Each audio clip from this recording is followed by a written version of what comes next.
quem maltrata mãe, eu acho que tem coragem de fazer qualquer coisa. Então toma cuidado. Mas você tem que olhar duas coisas. Uma é se essa pessoa tem respeito, se ela tem cordialidade com a família dela. Mas outra coisa é se ela não é uma pessoa ultradependente. Porque nós temos visto casais casando e não conseguindo viver uma vida de casado porque tem uma dependência extrema dos pais e colocam os pais como prioridade no lugar do casamento.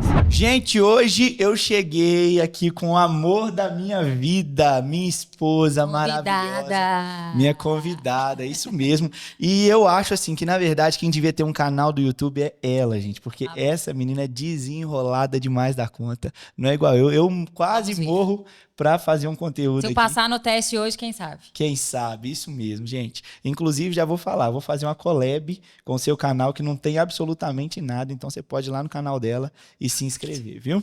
Mas hoje, gente, eu quero conversar aqui com a Duda, porque tem um tema que eu acho muito interessante, a gente recebe muita mensagem, o pessoal liga muito pra gente pedindo ajuda com relacionamento.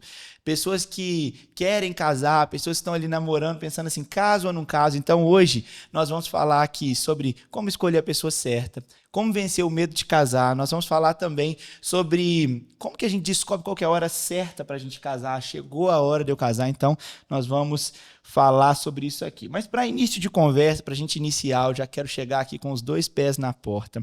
Porque a minha esposa, gente, quando eu conheci ela, ela falava assim, eu nunca vou casar. Eu não quero casar. E como você pode ver, eu frustrei os planos dela, porque... Tô aqui, né? Estamos indo para quantos anos de casado esse ano? 10 anos de 10 casado. anos de casado. 2 meninos lindos, maravilhosos. Coisa boa. Ela não tá animando pro terceiro não, mas quem Fácil. sabe, né? Pois é, gente. 2 meninos indo para 10 anos de casado. Nossas crianças são Tito e Olivia, né, amor? Hoje, um com 6, a outra com 2, coisa mais linda. Mas eu queria que você começasse falando, amor, por que você não queria casar? Por que você tinha medo de casar? E como é que você venceu esse medo? Olha, as frustrações, né? Elas impedem a gente de viver aquilo que Deus tem para nós, né? E eu via frustrações em outros casamentos, bem próximos de mim, né?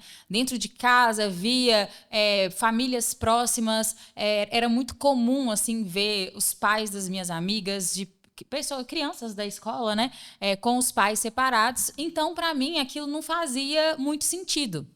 Então, se existia uma possibilidade de viver uma vida, né, solteira, casar, não casar, alugar um apartamento, viver sozinha, isso para mim era uma opção. Agora, como que isso mudou, né? Assim, maravilhoso, lindo, né? Frustrou aí os meus planos de não casar, mas quem fez tudo isso foi o Senhor.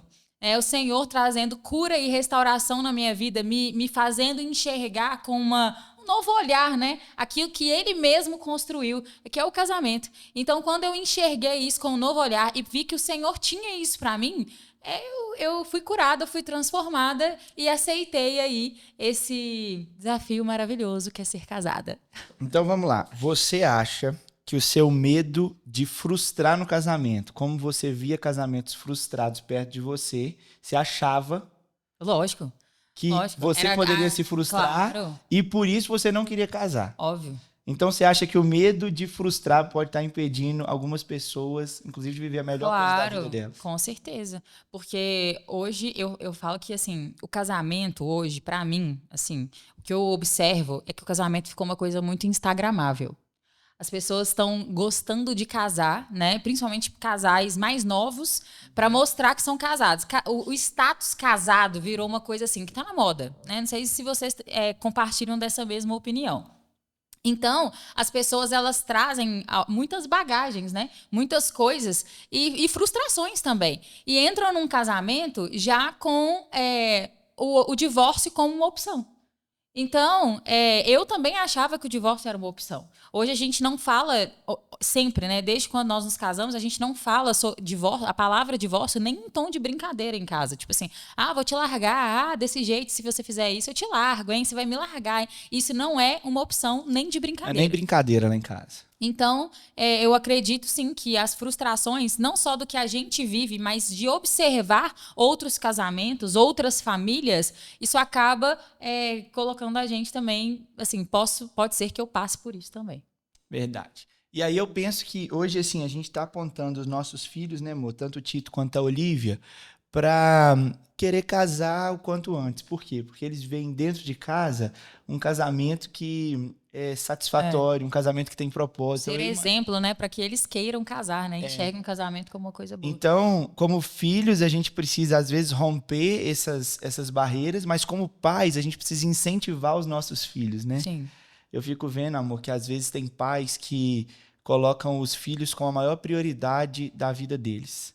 Só que quando eles fazem isso, eles não entendem que eles estão gerando uma ferida no coração dos filhos, porque às vezes os pais colocam os filhos como prioridade e largam um ao outro.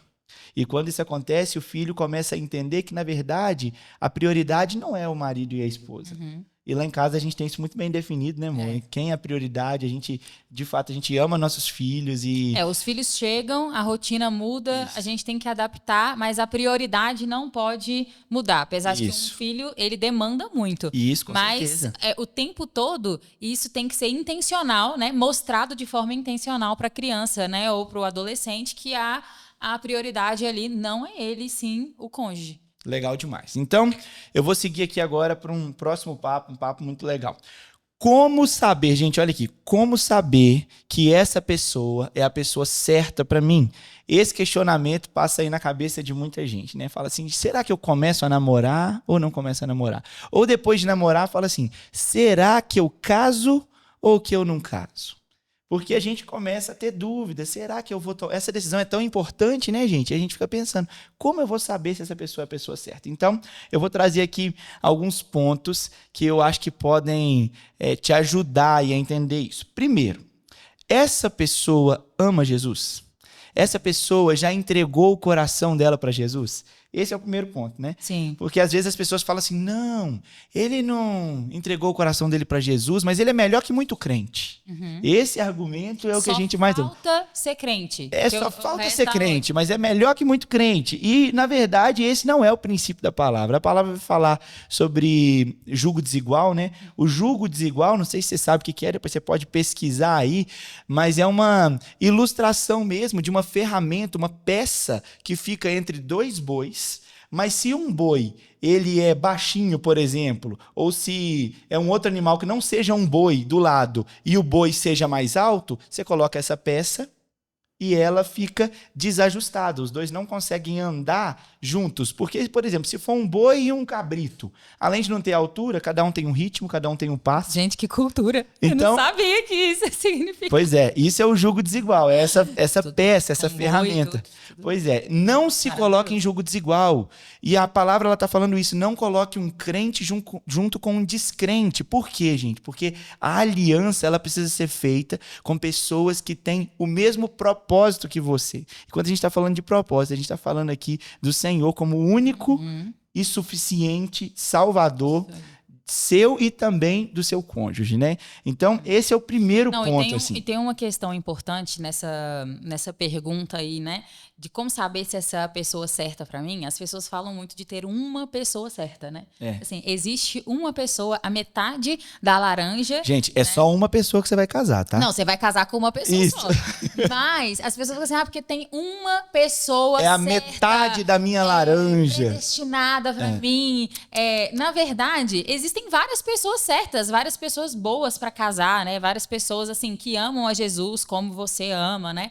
Então, assim, existem várias pessoas certas, mas você vai encontrar a pessoa ali que identifica aí com você, não tem um negócio da metade. Como que a gente justifica isso? Pensa se Deus tivesse criado uma pessoa exatamente para outra e fosse essa a única possibilidade. Só que aí uma desobedece a Deus e casa com a outra. A partir disso, você vai gerar um caos na sociedade. Então, gente, não ache que existe uma metade da laranja perfeita. Não. Um casamento, ele precisa ser feito com uma pessoa que ama Jesus. E vocês precisam apontar, inclusive nós vamos falar aqui outros pontos, né? Mas você precisa entender que você, junto com o Senhor, vai fazer que isso dê certo. Vou pegar ele de surpresa aqui, tá? Você acha que Deus tem o casamento para todo mundo? Não tem como quando você pega a quantidade populacional. Você tem mais mulher que homem, não tem jeito de Deus ter um casamento para todo mundo. Inteligente. O celibato, ele é presente na palavra. O celibato é presente na palavra. Eu já casei, gente. Então, tô livre! se você quiser ouvir sobre celibato, assim, glória a Deus, mas não é esse canal aqui, eu não sei falar bem sobre isso, você pode ir para outro canal. Aqui a gente fala para quem quer casar. Mas como... Pra quem, né, tá percebendo que o casamento é para você. Como que eu sei que Deus não tem um casamento para todo mundo? Quando você olha a quantidade de população. Se você tem mais mulher que homem, não tem jeito de Deus ter um casamento para todo mundo. Boa resposta? Ótima resposta, estou satisfeito. Obrigada. Então tá bom. Então vamos lá. Essa pessoa ama Jesus? Gente, esse é um primeiro passo. Agora eu quero te falar sobre uma outra coisa. Inclusive eu vou gravar um vídeo aqui sobre chamado, vocação e direcionamento, que vai te explicar um pouco melhor sobre isso. Mas a minha pergunta é, os objetivos de vocês combinam? Porque, por exemplo, um cara fala assim, não, o meu chamado é ir trabalhar com os ribeirinhos. Então o cara quer ir lá para a Amazônia, quer viver no meio do mato. Só que a menina que ele está apaixonado, ela tem alergia severa a mosquito. Ela não pode ser picada por um mosquito. Se ela for picada por uma abelha, ela tem que correr para o hospital porque a garganta dela fecha. Ela odeia mato, odeia ir para o meio do mato. E ela tem ali, na vocação dela, o que Deus chamou ela para fazer tem a ver, por exemplo, com tecnologia, com computação. Gente, vocês podem amar Jesus, mas os objetivos de vocês são completamente opostos, distintos. Então, como que a gente poderia fazer uma aliança sendo que os objetivos... E não fica fingindo que você tá abrindo mão. Ah, tá bom, eu amo o mato, amo isso por amor à pessoa. Depois vai dar ruim. Depois vai dar ruim, gente. Né? Foque nesses objetivos, né? Isso. Foque no amor ao Senhor, mas veja se isso realmente dá uma liga ali, né? É claro que nós vamos abrir mão de algumas coisas. Coisas que a gente achava que a gente ia viver e a gente fala assim, olha, hoje eu realmente acho que isso não faz tanto sentido. Então não tem problema você abrir mão de algumas coisas, mas cuidado para você não estar abrindo mão daquilo que é a vocação que Deus te deu. Se isso é a vocação que Deus te deu, não abra mão disso. Ache alguém que vai combinar com a sua vocação, gente que faça sentido no mesmo propósito. E agora eu quero falar de algo aqui que é interessante assim, a gente observar. Como que essa pessoa trata a família dela? Principalmente se for uma mulher ali escolhendo um homem, como é que esse camarada trata a mãe dele, por exemplo? Mulheres, por favor, observem como esse senhor, esse homem, trata principalmente a sua mãe, né? As mulheres com quem ele convive. Porque isso não é definidor, mas isso já diz muito da forma que ele vai tratar você em casa. E muitas vezes, assim, no namoro, né, nesse período aí enquanto um está cortejando o outro, é todo mundo muito, muito bom, né? Muito assim, muito delicado, né? Muito compreensivo, né? Mas quando você olha essa pessoa tratando, né, a outras mulheres ali dentro de casa, no contexto ali da casa, isso pode ser um sinal de como você será tratada dentro da sua casa. Então, assim, isso é um alerta para você, mulher, por favor, faça isso em nome de Jesus. Mas eu quero trazer aqui dois lados, assim, porque às vezes a gente fala assim, será que ele maltrata a mãe dele? Gente, quem maltrata a mãe, eu acho que tem coragem de fazer qualquer coisa. Então toma cuidado, tá? Olhe sobre isso. Mas você tem que olhar duas coisas. Uma é se essa pessoa tem respeito, se ela tem cordialidade com a família dela. Mas outra coisa é se ela não é uma pessoa ultra dependente. Porque nós temos visto casais casando e não conseguindo viver uma vida de casado porque tem uma dependência extrema dos pais e colocam os pais como prioridade no lugar do casamento. Sim. Então são dois lados, tanto na cordialidade do tratamento, mas também como não sendo pessoas dependentes dos seus pais, né, amor? Sim, isso é algo bem importante. Então, olha isso porque faz sentido. Agora eu vou num ponto aqui que quando a gente está apaixonado, namorando, às vezes a gente cega os nossos olhos com relação a isso, como também com relação a tantas outras coisas. Essa pessoa é trabalhadora? Gente, ninguém merece gente preguiçosa. Ninguém merece gente preguiçosa. Então você não pode casar com alguém que não seja trabalhadora. Olha se a pessoa põe a mão na massa. Aí você pode falar para mim assim, olha... eu concordo, eu acho que eu tenho que olhar mesmo, mas é porque eu ainda não tive tempo de saber se essa pessoa é trabalhadora. Então, talvez não chegou a hora de casar. Se você não conseguiu ver se essa pessoa é trabalhadora, como que você vai casar? Gente, isso é importante. Isso é importante. Você precisa saber se os dois trabalham, se os dois têm garra. Ninguém merece gente preguiçosa. Não. E é mais um alerta para as mulheres, né? Porque mulheres aí, eu trabalho, né? E super incentivo esse trabalho das mulheres e tudo, mas assim, nós temos que entender que o trabalho ele foi dado ao homem primeiro, né? Desde que mundo é mundo, o trabalho foi entregue nas mãos do homem primeiro, né? Os papéis não podem se inverter, apesar de que as mulheres também trabalham. Mas esse é um papel principal, fundamental do homem. E assim, nossa, gente, eu tenho um ranço quando eu vejo as mulheres falando que, não, ele é a pessoa certa para eu casar. Mas ele ainda não está trabalhando. Mas por quê? Porque ainda tá. É sempre uma justificativa. Né? Ele está estudando para concurso, por exemplo. Tudo bem. Certo, tudo bem. Só que o cara nunca para de estudar para concurso. Ele tá a vida inteira. E aí ela tá lá trabalhando, aí já tem filhos, cuidando dos filhos, né? Se virando para pagar a escola, para viver a vida, para sustentar uma casa, né? Então, enquanto o querido tá ali estudando. Tudo bem, pode estudar, mas dê um limite, dê um prazo para isso acontecer. E isso não significa, assim, de cara que é uma pessoa preguiçosa, mas se não gosta muito do trabalho, né? Tem mulher que tem alergia a um mosquito lá dos ribeirinhos. Mas tem homem que tem alergia a trabalho. É isso aí. Então, gente, fique esperto com relação a isso. Eu não estou falando aqui de quem ganha mais, não é sobre isso, mas tem um padrão que eu gosto de observar. Existem mulheres que ganham mais, às vezes a profissão é uma profissão que remunera melhor, mas eu tenho muita dificuldade com homem que trabalha menos. Você pode ganhar menos, mas trabalhar menos nunca. Cara, você tem que trabalhar. Mulheres, tomem cuidado com isso. Eu falo porque às vezes agora você está pensando em pausar esse vídeo e ficou irritado com o que a gente está falando. Mas deixa eu te falar, isso pode salvar a sua vida. Cuidado com homem preguiçoso. E homem, também cuidado com mulher preguiçosa. Tá? Mulher também é sangue no olho. Pelo contrário, uma mulher igual a minha mulher, que trabalha pra caramba, sabe o que ela causa em mim? Uma vontade de trabalhar mais ainda. Fala assim, gente, eu casei com uma mulher tão especial. Eu não posso deixar ela passar aperto. Sim. Eu preciso ter garra. E se você já é casado, está vendo esse vídeo, então tá tudo perdido. Não tá perdido, né? O Senhor pode restaurar todas as coisas. Mas procure ajuda. Estiver pronto para ser moldado, né? Para se colocar à disposição para mudar isso. Então é possível mudar isso. Então levanta e vai trabalhar. Procura ajuda, gente. Desperta aí. Vamos lá. Eu só queria ler um versículo de Provérbios 26:16 diz assim: o preguiçoso vira de um lado para o outro na cama, como a porta gira nas dobradiças. O que esse texto está falando? 26:14. Provérbios 26:14. Vou deixar na tela aí. Gente, a porta, ela mexe para lá e para cá, mas ela não sai do lugar. O preguiçoso é aquele cara que está sempre ali, mexendo para lá e para cá, mas ele não sai do lugar. Preguiça não é só a pessoa deixar de fazer alguma coisa, mas é aquela pessoa que ela tem super potencial, mas ela nunca sai do lugar. Sabe aquela pessoa que é uma promessa?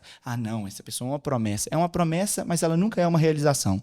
Ela não sai do lugar. Tem muita gente aí com a característica de sonhadora, mas que na verdade é um baita de um preguiçoso. Com ventilador, só faz ventinho. Só faz ventinho. É igual o ar-condicionado que gela de verdade. Tem que fazer acontecer, cara.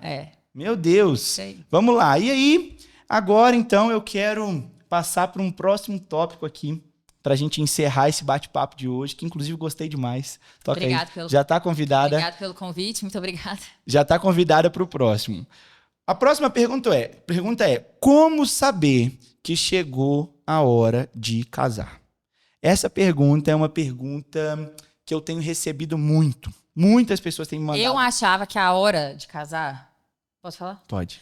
Eu achava que a hora de casar seria assim, quando a gente tivesse cada um carro com, não sei, X de dinheiros, né, numa conta reserva para...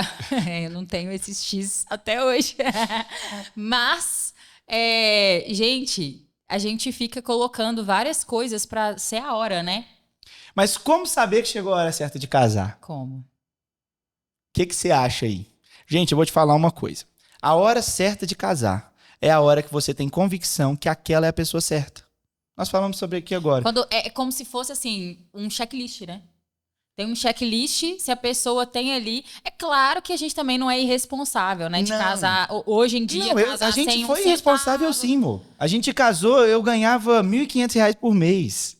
Isso não faz sentido, muito gente. irresponsável. Sabe por quê? A gente era irresponsável sim, só que tem coisa que a gente coloca o pé e depois Deus coloca o chão. Então a gente começa a pensar que a hora certa de casar é a hora que eu tiver um carro, a minha futura esposa tiver um carro, eu tiver minha casa quitada. Mas a convicção em Deus também é porque, assim, irresponsabilidade e falta de fé são coisas diferentes.